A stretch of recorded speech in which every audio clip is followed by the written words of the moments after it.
Indica, which depicts Abraham and Sarah with dark brown skin and afros. But don't take my word for it. The first century Roman historian Cornelius Tacitus, who lived in the first century AD, had these thoughts on the Hebrews. In his literary work, Histories 5.2-5, he writes about the Hebrews. Many again say that they are a race of Ethiopian origin, while other translations read, many assert that the Hebrews are a race of Ethiopian origins.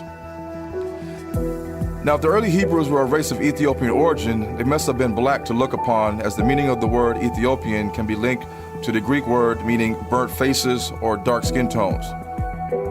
Now, these characteristics and skin complexion in ancient times were only attributed to a people living in Africa and all the way across the Arabian Sea to India and Asia.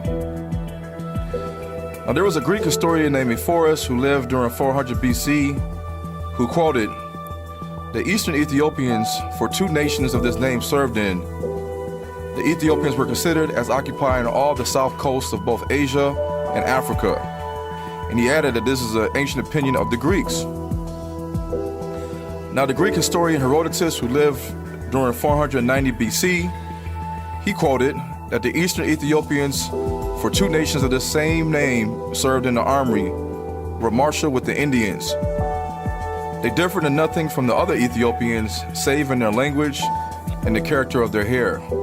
For the eastern Ethiopians have straight hair, while they of Libya or Africa are more woolly haired than any other people in the world. Now take this in consideration. As early as the 12th century AD, mention is made of the black Jews in southern India and the native black Semitic people they lived amongst in exile. The Gentile Jewish traveler from Spain, Benjamin of Tudela, speaking of Kolam on the Malabar coast, writes in his itinerary, "Throughout the island, including all the towns thereof, live several thousand Israelites. The inhabitants are all black, and the Jews also." Now, these people later became known as the Black Malabar Jews in Kerala, India, and later the Gentile Sephardic Jews around the time of the 15th century AD would mysteriously find their way to India, where these Sephardic immigrants would be known as the Paradesi white Jews. Now, the descendants of the Black Malabar or Cochin Jews had their DNA analyzed. And a 2009 DNA report confirmed that the Ethiopian Jews of Beta Israel and the Indian Jews of B'nai Israel and Cochin have similarities in their DNA.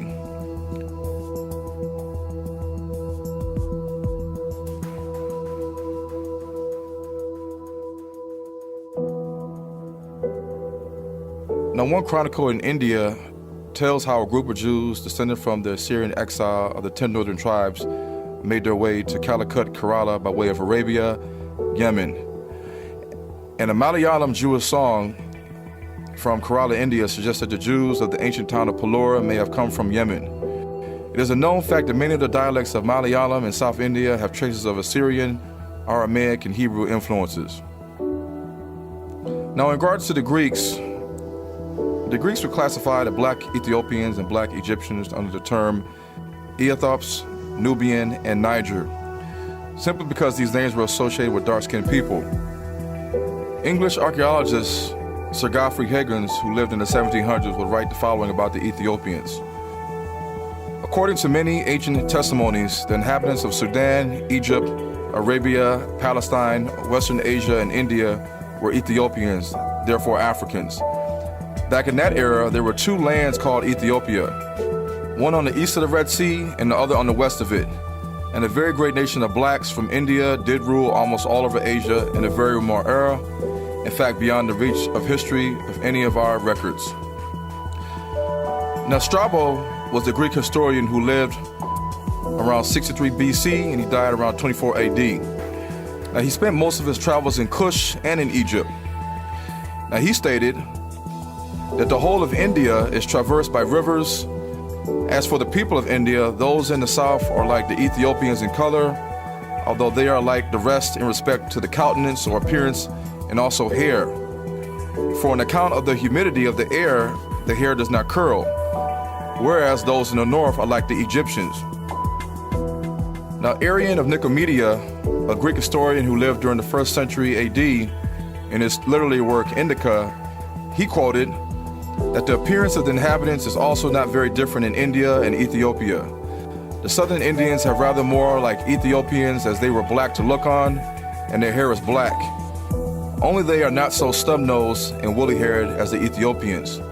The northern Indians are most like the Egyptians physically. So after all this evidence of the mixing of Ham seed with the descendants of Eber, isn't it interesting that Abram's name was later changed to Abraham?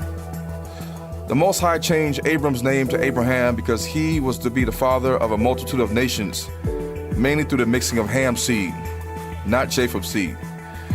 Nevertheless, by seeing all this with evidence and using critical thinking, we should be able to understand how the children of Israel got their brown skin complexion, something we don't see with the people who came to Israel in 1948, called themselves Jews.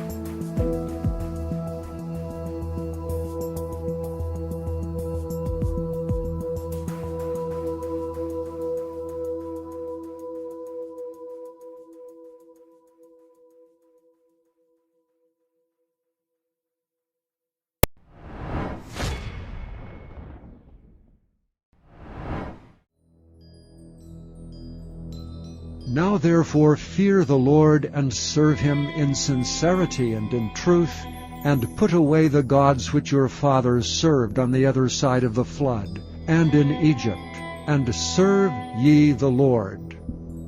Now Ham had a son named Mizraim, who would be the father of Egypt, or his most ancient name, Kemet, which is an ancient Egyptian word for black. The ancient Egyptians called themselves Kam or Kam-O, which means black people or black god people. Everyone knows by seeing countless pictures of Egyptian drawings that the ancient Egyptians were a race of brown black people. It is also a known fact that the other black nations ruled as the pharaohs of Egypt as well. The black Libyans ruled over Egypt in the 22nd to 23rd dynasties under Shoshenq I, Orsakan II, and Eaput II. This was in the BC era, over 1,000 years before the Muslim Arabs invaded Egypt or Libya. The Nubians of Sudan and Ethiopia, or Kush, also ruled Egypt during the 25th dynasty. Their pictures from 2,000 or 3,000 years ago show them to be black, despite the white Egyptian Arabs who we commonly see today in North Africa.